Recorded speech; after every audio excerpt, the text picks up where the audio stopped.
I don't know where to begin. My new record is done. It's called Monsters, and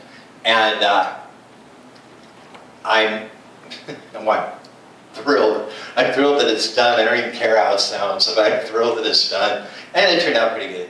But monsters show up in the Bible in different forms and in different words, and my monsters has absolutely nothing to do with the monsters in the Bible. But it seems like, we're just out of Halloween, and obviously I'm still celebrating, and there's monsters in the air, and why in the world do I have that stuck in my head? That's terrible. I hate that song. It's not even funny. And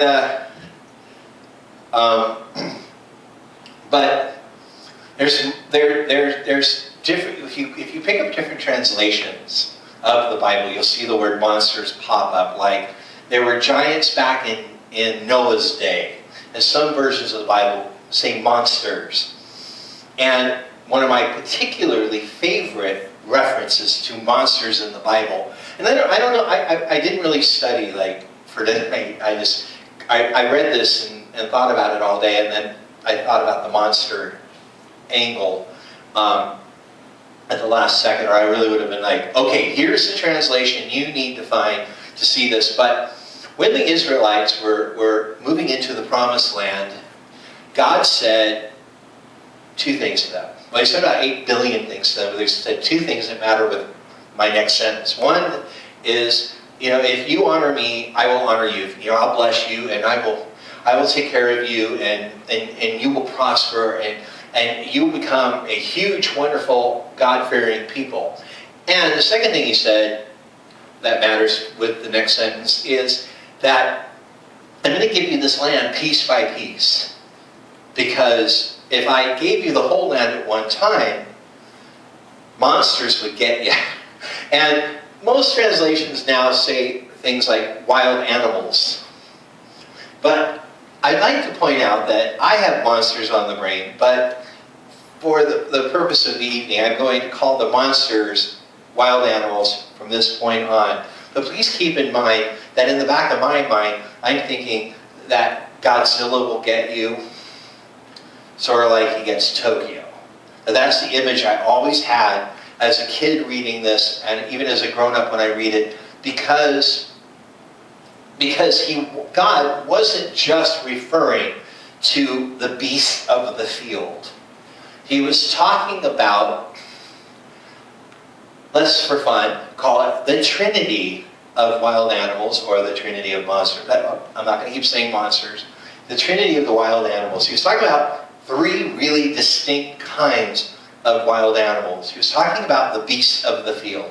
Okay, a lot of this land hadn't been developed yet, it hadn't been peopled yet, so the Israelites would go in and they would get chunked. But we also know that some of the land had been inhabited, and that the Israelites were going in and they were fighting the enemies of God piecemeal, and they were defeating them piecemeal.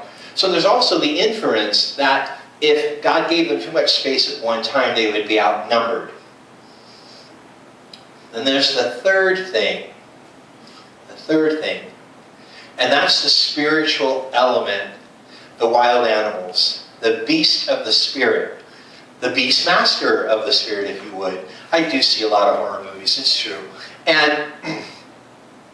But remember that Paul referred to Satan as a lion, seeking the opportunity to devour anyone that he can. And that's what I want to talk about tonight. And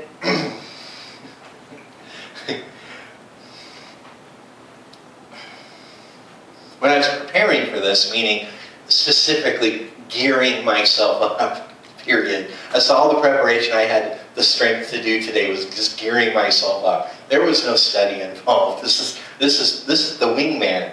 The thing that really hit home for me was on October 13th, 1982, when I was 5, I came to the Lord.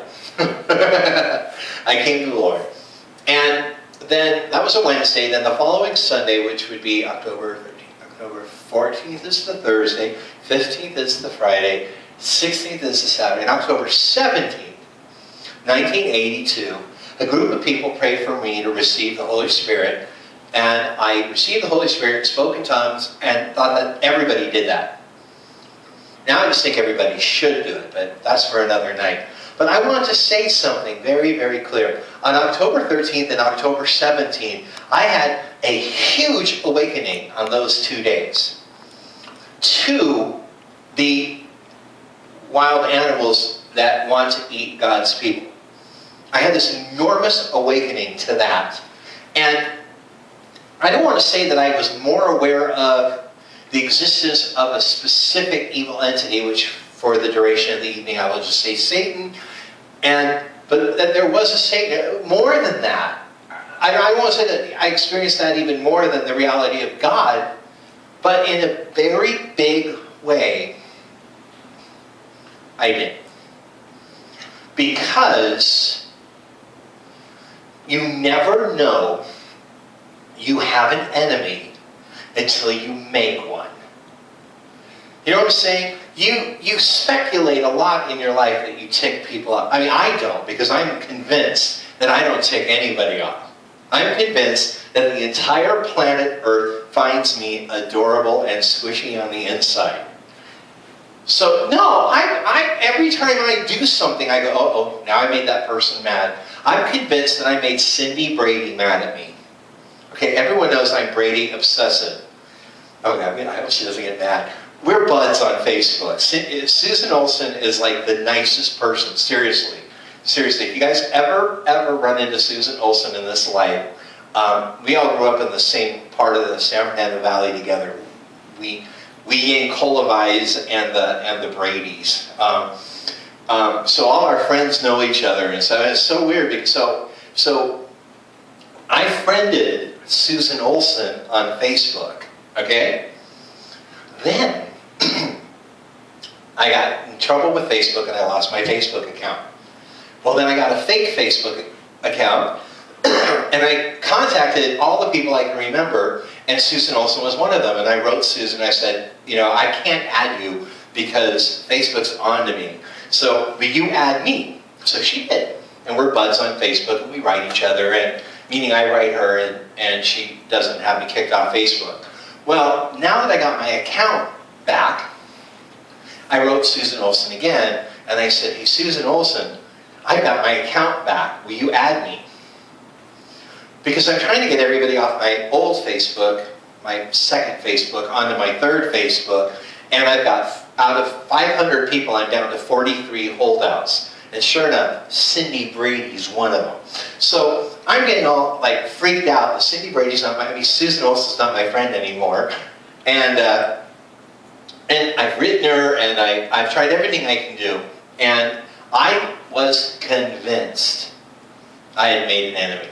I was convinced. And that there is nothing like having a 5-year-old girl with pigtails mad at you. There's nothing scarier in the world. I mean, you sit there and you lay in bed at night and go, that, every time I turn on the TV and I see Cindy Brady, I'm going to think she's mad at me. And then you go, hey Paisley, she's 47 years old.